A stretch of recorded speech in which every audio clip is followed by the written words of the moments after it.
This is Gateway City Sports. It's a trap!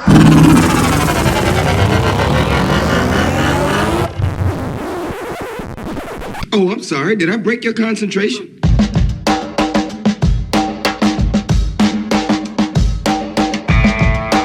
This is the Team of Rivals podcast. Everything you want to hear from the big sports to the big screen.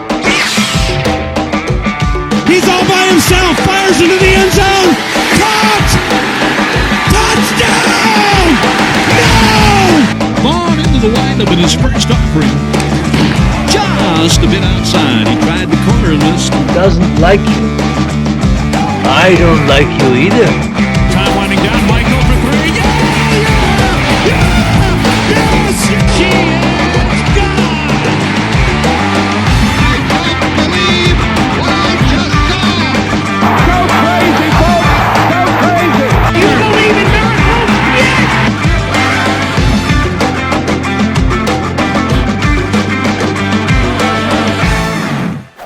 You may fire when ready. What?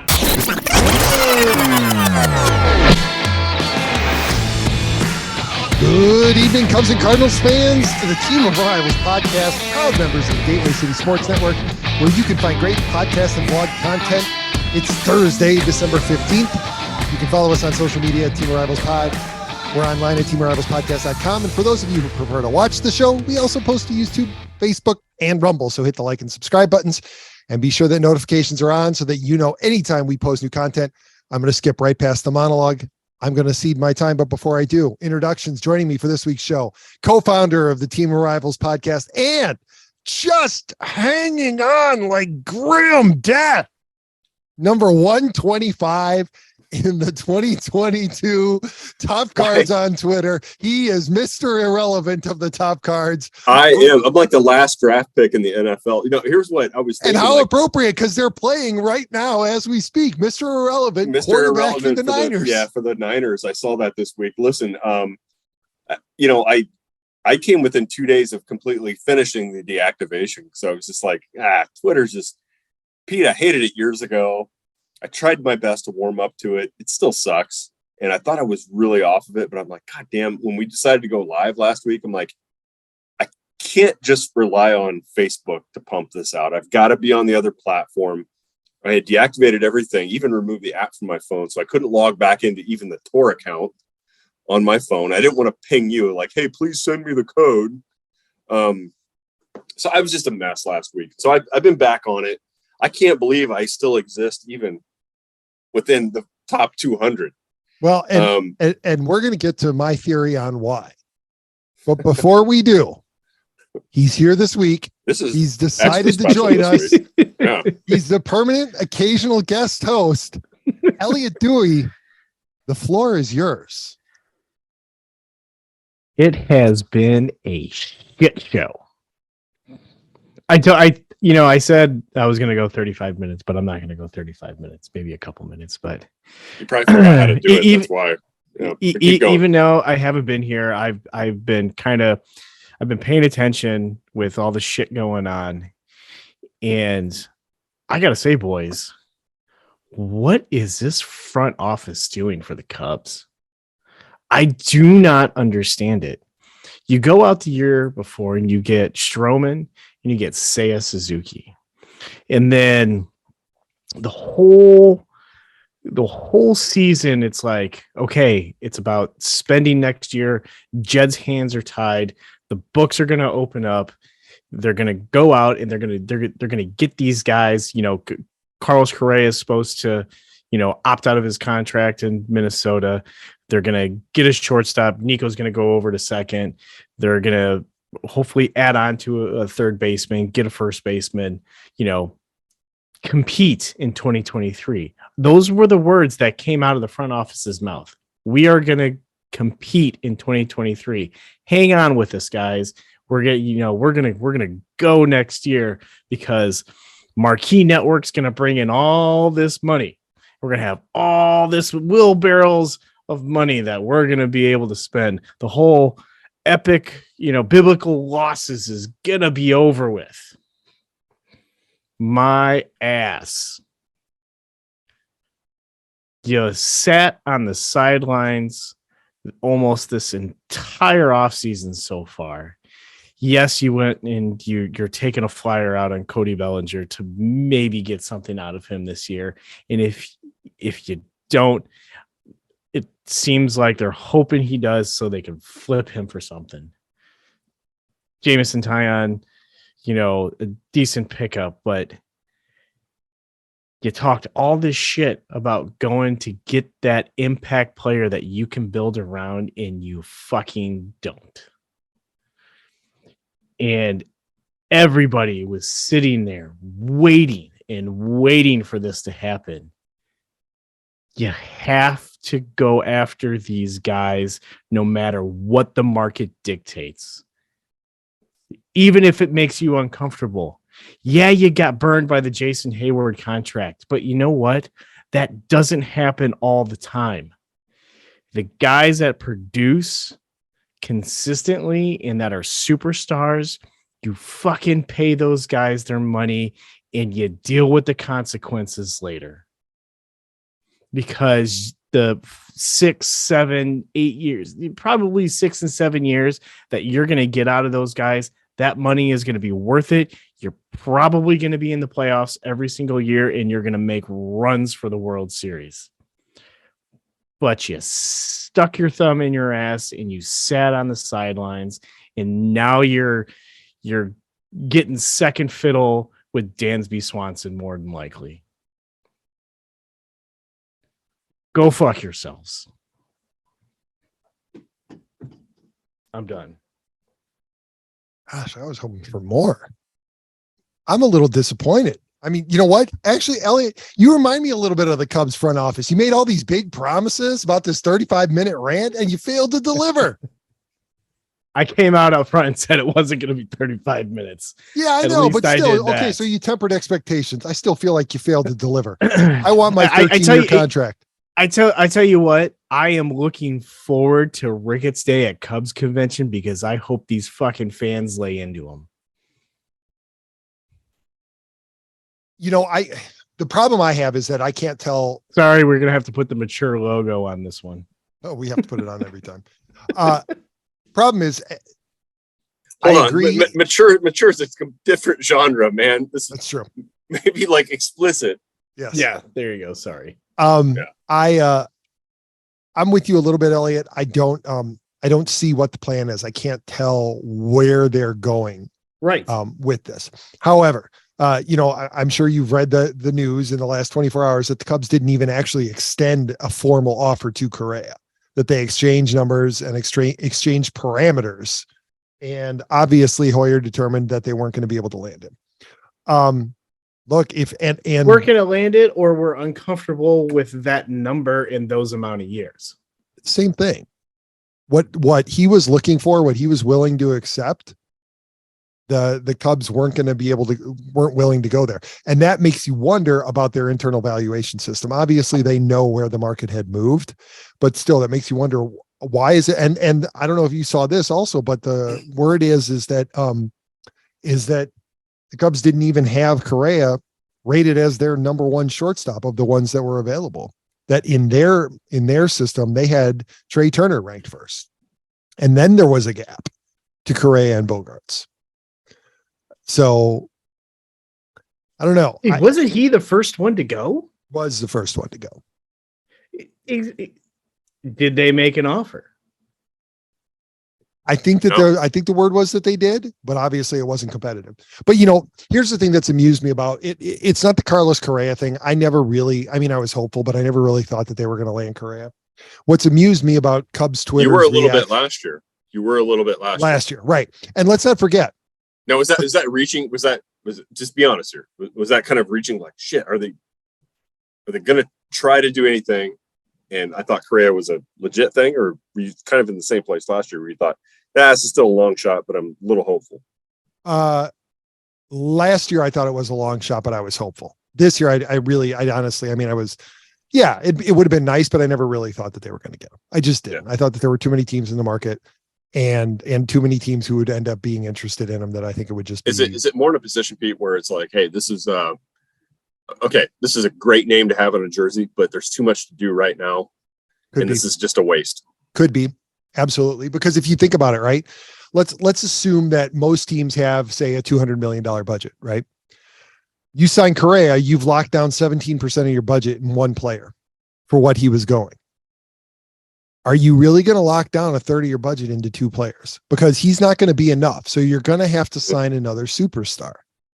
So are you going to commit $60 million out of a $200 million budget to two players? And all the other teams competing right now are. No, all the other teams competing are not. Most of them are. No. Elliott, if you look at their rosters, with the exception of like the Yankees and the Phillies, no other team has more than one guy who they're paying $25+ million a year. Well, let me ask you this, guys.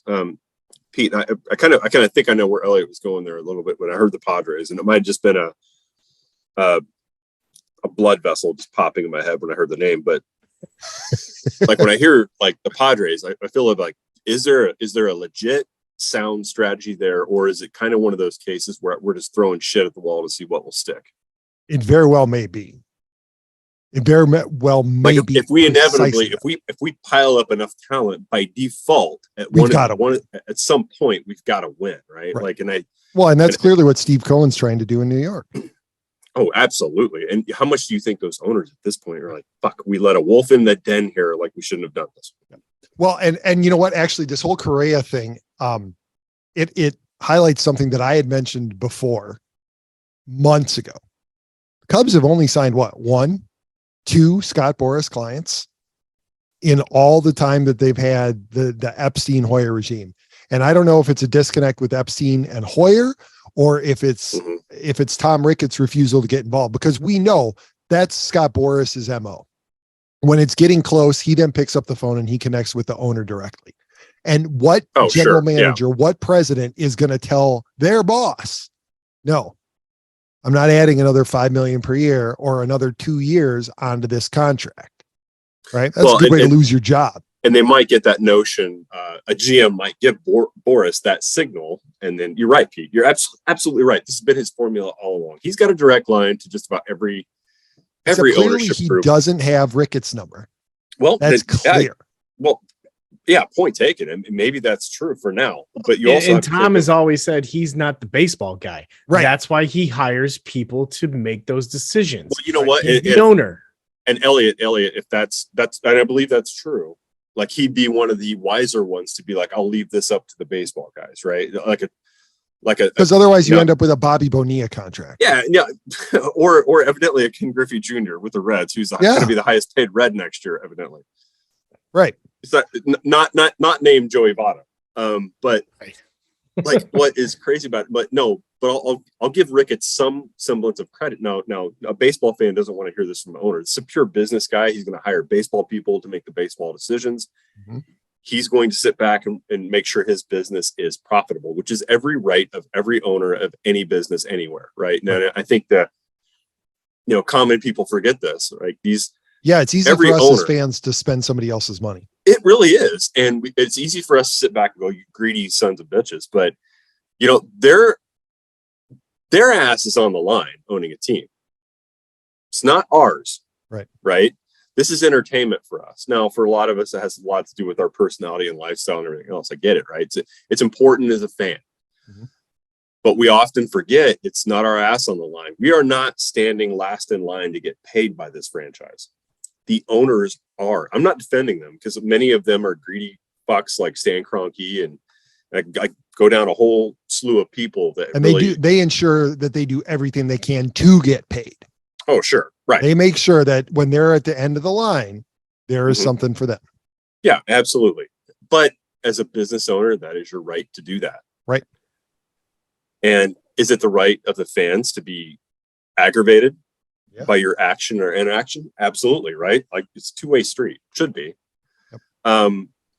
I think with the Ricketts thing, what I'll give him credit for, if he recognizes that he's not a baseball expert, he's a business owner, that he is hiring baseball people to make baseball decisions. Now, if they're not making decisions that are making sense to anybody, as fans, you're well within your right to question what the hell are they doing? Right. Are you rebuilding or not? And that leads me to the more troubling part of this offseason so far for the Cubs. It's not the fact that they haven't landed one of the 4 big shortstops yet. It's not that. What troubles me is that reportedly Christian Vasquez was their top target. And they made the exact same offer to Christian Vasquez that the Twins made. And he chose Minnesota.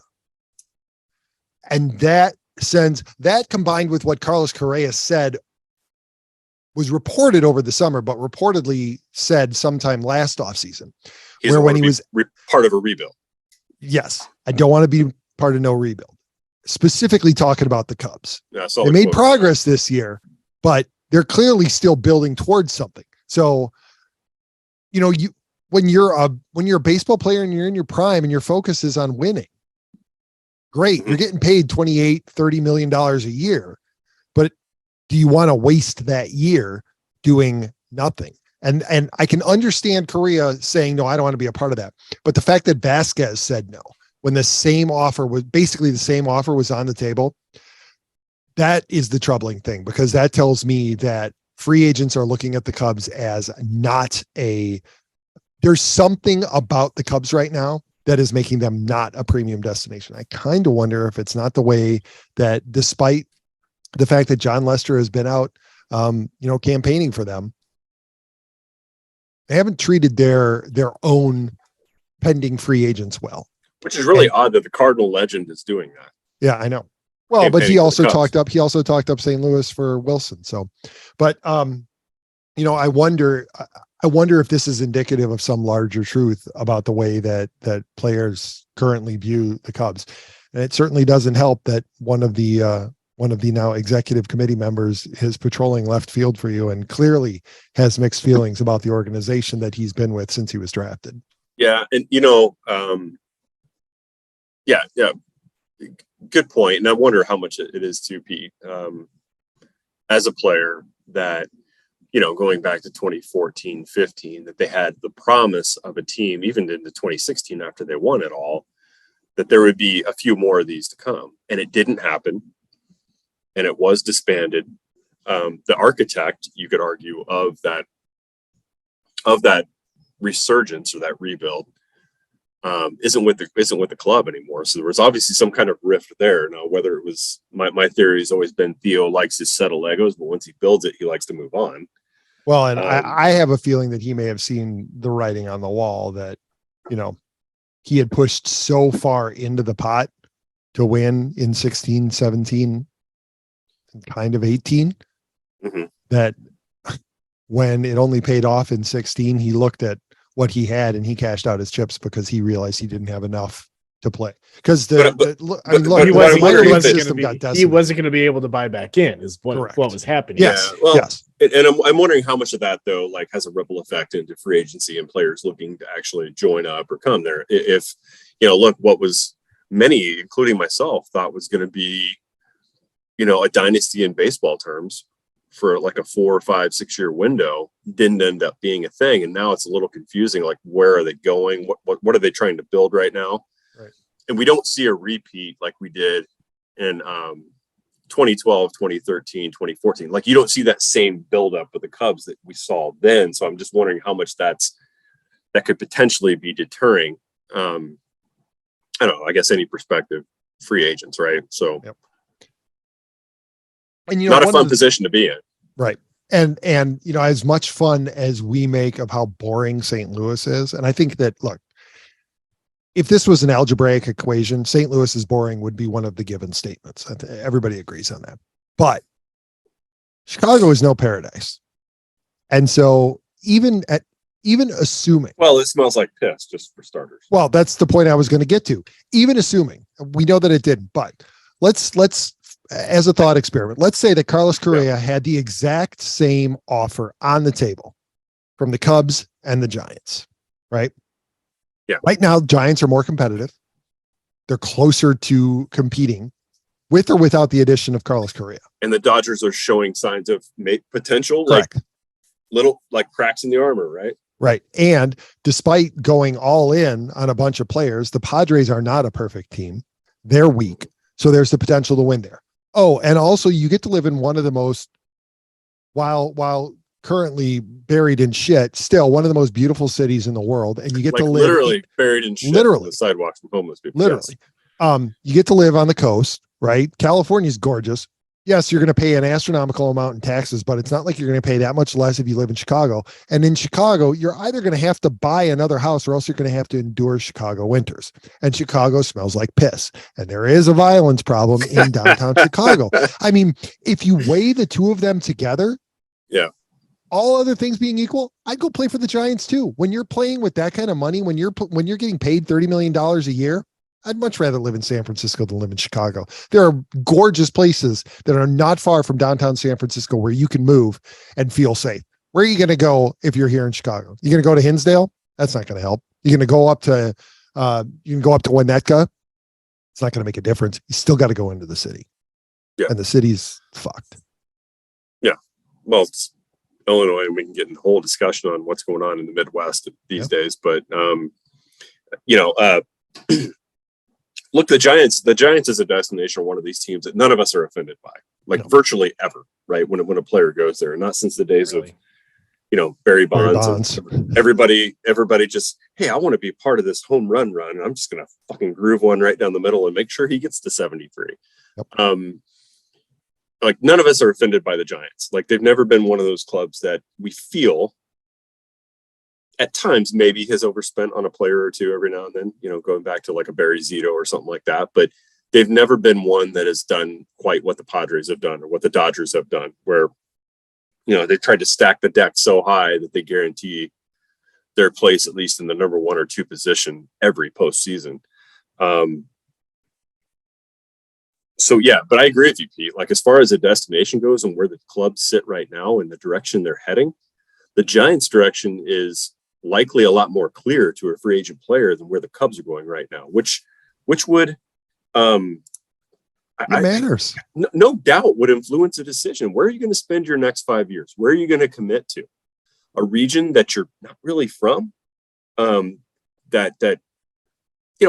Hey, maybe the lifestyle there is okay, acceptable, or is it a coastal team that you're probably more acclimated to, that has a more clear direction on where they're headed and where the competition is going to end up on the West Coast these days? So, look, there's going to be a lot more buzz in the National League West than there's going to be in the National League Central. That's no mystery there, right? Mm-hmm. What the Padres are doing, the direction the Giants are headed, the fact that the Dodgers have let some people walk, although they've added some.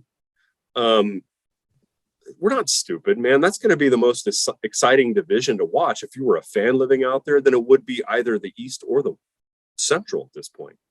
Although Cohen is a wild card, and evidently he's just disregarded luxury tax year over year, and he doesn't care how much that piles up on him.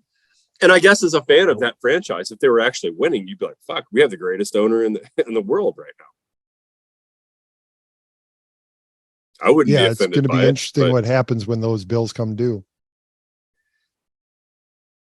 Looking at that guy's wealth, at least what's reported out there, I'm not sure he cares yet. No, he will eventually. Eventually, it'll start to burn a little bit. It's like it's like if you're at the table, Pete. You've only like the first few hands, whatever. You start getting later in the night. Maybe it starts to burn a little bit more, and you back off. But we'll see. Probably going to depend on where he's at during All-Star break. So right, yeah, maybe.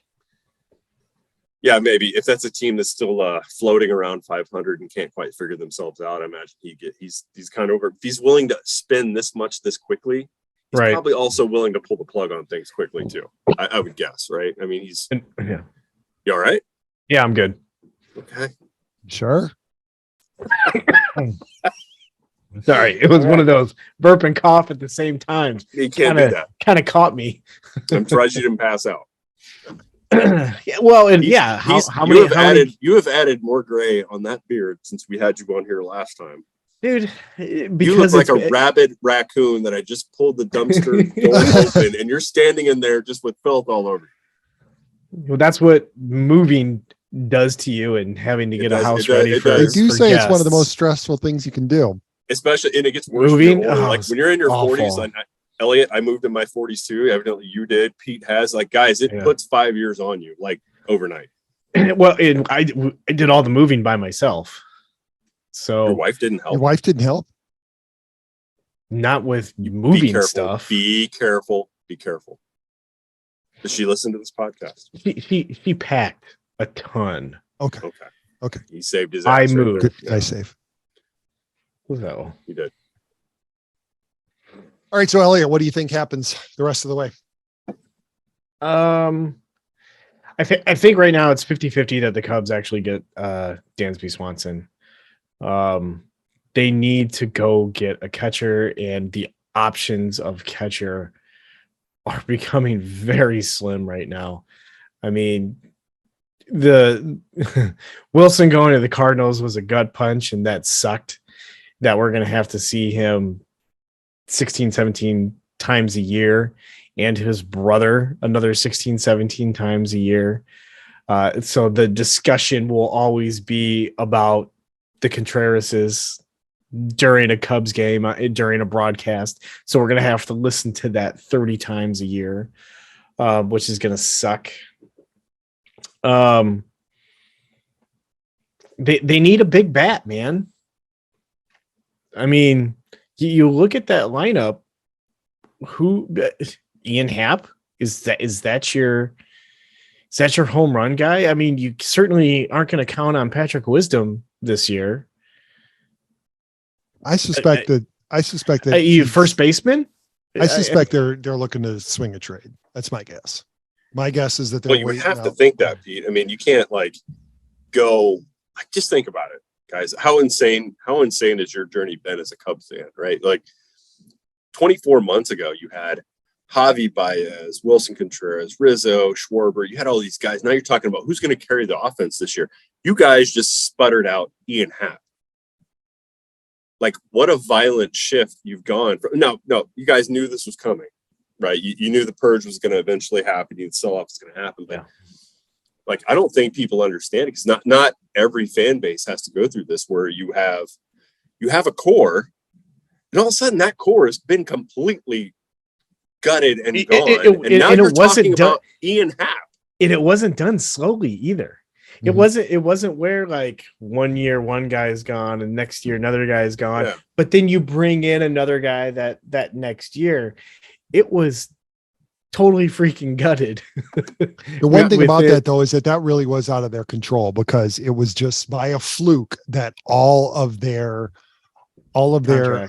contracts came due at basically the same time, you know, and you had to make a decision. And what were they going to do? Were they going to play out the contracts and just let them walk and get a bunch of second round compensation picks? Right. Yeah. Well, I don't know. Yeah, it's still a unique position that you guys, Pete, you couldn't have talked about this a decade ago, or didn't think it was coming, but now it's, you're kind of up against it now. But I guess, the talk of, whatever rumors were of the checkbook is opened up for the Cubs necessarily. That's another topic. Is Crane Kenny looking to throw Jed Hoyer under the bus in the looks of getting rid of him by the end of the season? I think so. Oh, we're getting into some conspiracy shit now. Yeah. Look, Crane Kenny's been around for 25 years? Yeah, he's been a part of the Cubs organization. He's done it a couple of times in the last couple of weeks too, where he has said that these decisions are Jed's decisions. Yep. We've brought the money. He has the option to sign these guys. Right. So he has money left over from last year. Can use. Yep. Yes. Yeah, but for the reasons we just talked about with a guy like Correa, how much control does Hoyer really have over this? It's not about that. Exactly. It's about the perception of the fans towards Hoyer. And he's playing off that. Yes. Right? If the fans are upset with him, then it gives him cause. A lot of fans, we all know this, right? Especially the ones that pack the bleachers and get all fucking hammered out there and are really paying for the tickets. They're not having. Most are not having conversations like this about it, right? They're just it's fiery, it's furnace blast every night that the Cubs aren't going to compete. Every time that the Cubs don't sign a free agent, they lose their fucking minds. Well, Speaking of that, not to segue to St. Louis. I know we should segue to St. Louis because I mean, your guys' offseason shouldn't be done. You guys, once again, what is this? The fourth year in a row you need pitching. There you go. It feels like your offseason is done. There you go. Well, that has been the very predictable and frustrating rub because we knew this was going to happen. You know what? Now, actually, Ron, this is 3 years in a row now, right? Yeah, I know. We trade for Goldschmidt. We're done. We trade for Arenado. We're done. We signed Contreras. We're done. What more do you people want? You got your big move. At least we're not the Cubs up north and we're not signing anybody. Yeah. Well, and that's been the way they have done it. And that's what's been frustrating to fans. And they've put us on such an emotional roller coaster in the off season. They'll make one move that makes you do a backflip. We all know you need more than that. We all know that there were more problems with the team. You addressed one and we're all like, oh, yeah, there you go. Thank you. Yeah, we needed that. Okay. And then you sit there for a week. You're like, son of a bitch, they're really going to stop right now. And they do. And they've stopped every time, Pete. You're absolutely right. We've been doing this long enough. You know the cadence. Make the big move, address a need, and then stop. And then don't do anything else. When and it's amazing. With all of the and I'll say this, and I'll say sometimes a collection or a horde of fans, sometimes we know more than that front office because we can see it. And you get enough voices saying the same damn thing. I don't care what analytical department you have that's telling you that the arms or the pitching staff you have is good enough and it's going to work. How many years have we seen this not work, Pete? Too many. So I don't care what it's I would love to see a balance sheet. How many millions of dollars are these clubs pouring into analytics departments and nerds who've probably never played organized baseball before, but they know how to work whatever abacus that they're working? We know every year going in, the Cardinals pitching is not enough. Somehow they think that we're all stupid and we'll just believe that line. We know it's not true. They never bring in enough arms. And what happens? The pitching staff will collapse end of May, June, and it'll do it again. In the last 2 years, they've had to deal for 2 pitchers mid-season. Lester Happ, Quintana, other pitchers last year. It happened. It's going to happen again this year. And what the fuck did they do? They didn't bring any other pitching in. None. And do you think that Nolan Arenado is sitting at home right now, looking at his Christmas tree, sipping on a whiskey and saying, why the fuck did I not opt out and get paid? I wish he would have added another opt-out in his deal this year. And agreeing not to opt out with St. Louis, he should have added another one next season. Because you know that the reason that he didn't was so that they could spend that money to make this team stronger. And all they did is went and got Contreras. Like, if I'm him, I'm calling my agent and saying, hey, reread that contract. Let's make him pay. Because he probably gave up $100 million. Oh, absolutely. In this market. The way this market's gone? As basically the only third baseman on the market. The way this market has gone, Pete, I can't disagree with anything you just said. And trust me, Cardinals fans are just probably as like going, what the fuck are you doing? As we are. Now, I will say this. Rodon signed with the Yankees. Like, what was it? 6 years, 160 million or whatever. Like, the Cardinals were never going to go there on a contract. A lot of teams.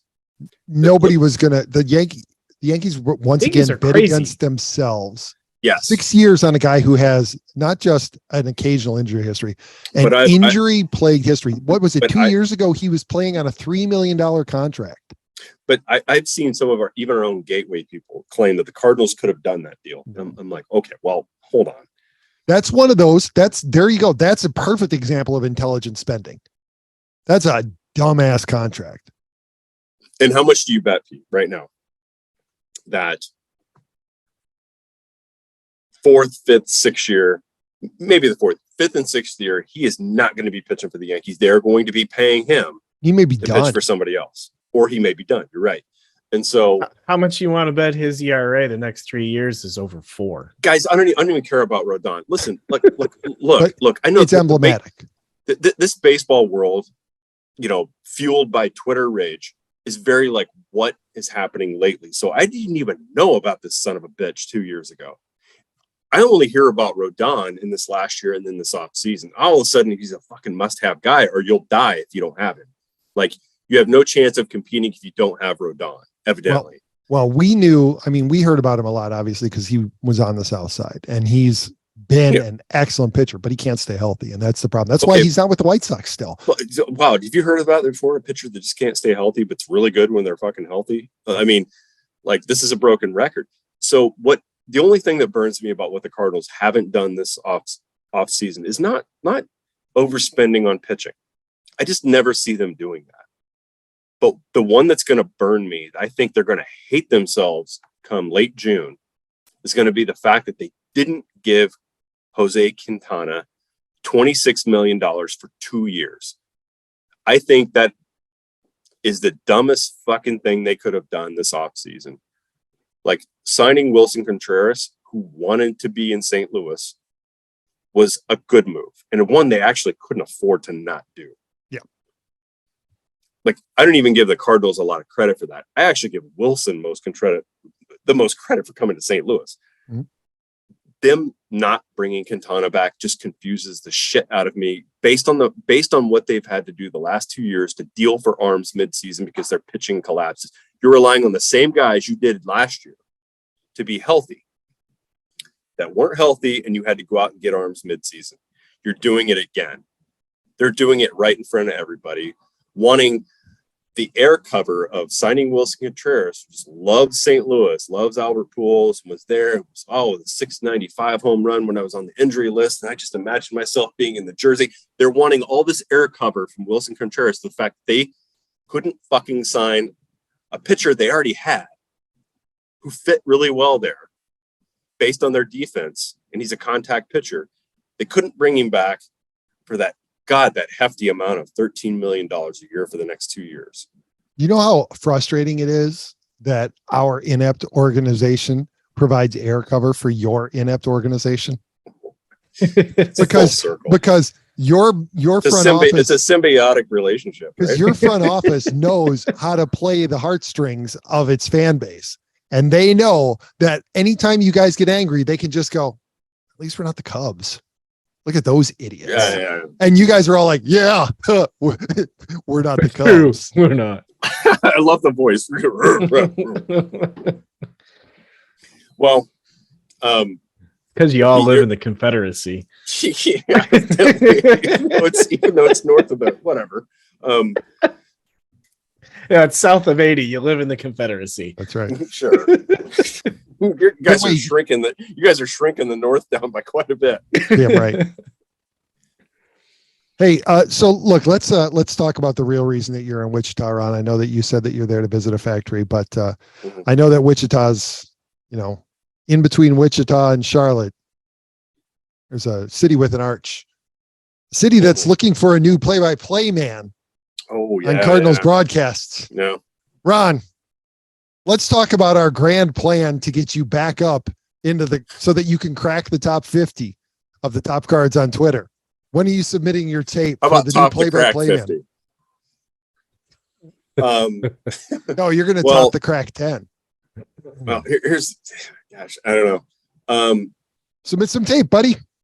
He was, look, Danny Mac at his age was young enough where you would expect that he'd already had 25 years in the booth, and there was at least at minimum going to be 20 more, if not 25, 30 more years that he was going to be doing that job. And to have it interrupted midway, it's hard, I think, for most to process that there's going to be a new voice now on TV. And I don't know, I truly don't know who they pull in for that. I hear Rick Horton a lot. He used to be a pitcher for them. Yeah, but is he a play-by-play guy? Here's the thing, like, without being unfair to the guy, like, he's probably, if you met the guy, he's probably one of the nicest guys you'll ever meet. A lot of baseball knowledge. The voice, though, is piercing. It's just not. And you've already got a former player in the booth to give the color. But you don't need that kind of baseball knowledge. Well, and you know what? There are two guys that do color in the booth, and that's you have Edmonds, you have Brad Thompson, Rick Ankiel. I got to tell you, like, Edmonds was one of my favorite players when he was playing. In the He booth, never opened his mouth. in the booth, though, like, you know, I respect. You know, I love the guy as a player. He's not my favorite in the booth. That's just personal opinion. Brad Thompson. Based on Twitter, he's not the favorite of a lot of Cardinals fans. You know what, Pete? Like, ignore Twitter. Like, here's the thing. If you want like an encapsulation of politics these days, you know how like the far right hogs up 7% of the mic time, and the far left hogs up 7% of the mic time. Somewhere it's like 15% of the mic time and media coverage are the extreme ends that hog it all up. And I would love for some of us in the middle to rise up and be like, you guys make everything suck. Shut the fuck up. We don't want to hear from you anymore. I would love for us to do that, but we're not going to do it. That's Twitter. That's Cardinals Twitter. They're either far left or far right. And I tend to just disregard anything they say about commentators, players, anything, because they suck and they make life suck. Probably not just for us on Twitter. They probably make spouses, family members, and everything else hate things. That's Twitter. So fuck all of you. So I don't care what they say about Jim Edmonds. He's not that you bad. are the definition of a Gen Xer, man. You shut the fuck and leave me alone. Yeah, I mean, seriously, you guys can't even figure what gender you want to be. So I don't want to hear from any of you. Like my generation had 2. You guys have like fucking 96, and you still count. Whoa, my friend. Gen Xer here. Shut up. No, I'm a Gen Xer. What the hell are you talking about? I'm talking about the younger generations. Okay. You guys don't I thought you were talking about me. We had 2. You guys have like 67 of them, and you're still adding. So I don't want to fucking hear from any of you anymore. Once you guys figure it all out, I'll take your opinion. Until then, I don't want to hear from any of you motherfuckers ever. So that's really cruel, and I'm not that. I am.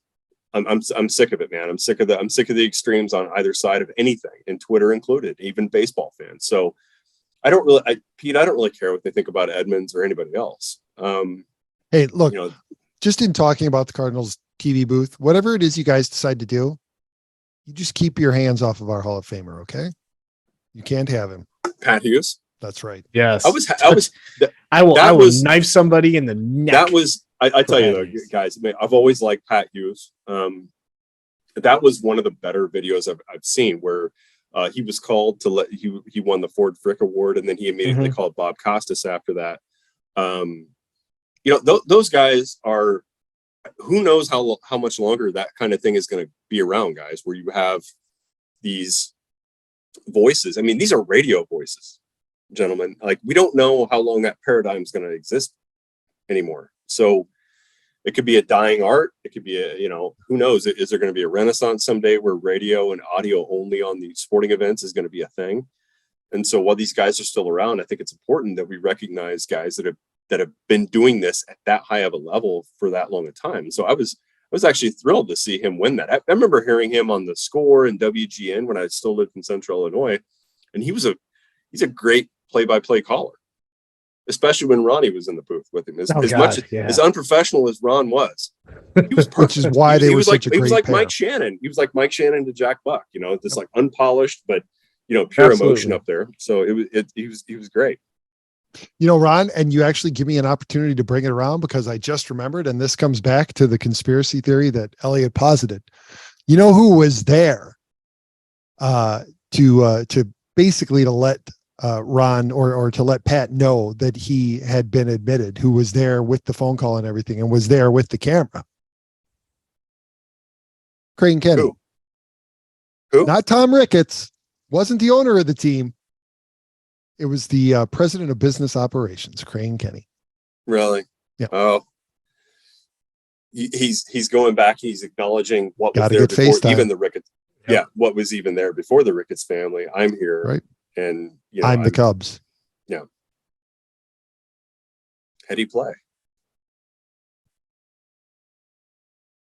I'm sure he wanted to be there anyway, but I'm sure there was also a benefit of, Oh yeah, I've been here the longest, and right. Yep. I'm going to be the one saying thanks, even though the ownership group won't. That's right. That's right. Well, if you enjoyed this episode, don't forget to comment and subscribe. And if you want to help spread the word, please give us a 5-star review and tell your friends to do the same. We're available on Apple Podcasts, Spotify, and wherever else you listen to podcasts, as well as Rumble, Facebook, and YouTube. Be sure to check out the other Gateway City Sports Network podcasts. They're coming fast and furious. The Derek King Sports Show, that's Winter Podcast, Talking Sports in the Bleachers with Don Glenn, and recently back 2 for 3 with Moose Michaels. You can find Elliott on Twitter at POR_Elliott. And for you now, can find Ron at. Unless I get muzzled. That's all right. We'll fix it in post. If you want to find me, go to Shopta at C70 thing and look me up. I'm number 125. You didn't even get a capsule description this year because you'd fallen. I've fallen so far off the cliff. I didn't even get a write-up. So that's right. Get in touch with us at the show at teamarivalspodcast.com or on any social media channel at Team Arrivals Pod. Who knows when we'll be back? Probably when the Cubs don't sign Dansby Swanson, you'll hear Elliott screaming at the moon. So apparently he's on. There was a report on Twitter. He and his new wife just landed in Chicago tonight. They're on their honeymoon, right? They were on their honeymoon. on their honeymoon. Yeah. They just landed in Chicago tonight. So, well, hey, newsflash! I'm landing in Chicago tomorrow morning. I'll be there for about 45 minutes. Oh yeah, you want to meet for breakfast? You just come up to the security gate and just let me. That's off right. I'll throw you a donut. All right. Any last thoughts, gents? Happy holidays, boys. No, definitely. Merry Christmas to you too, Elliott.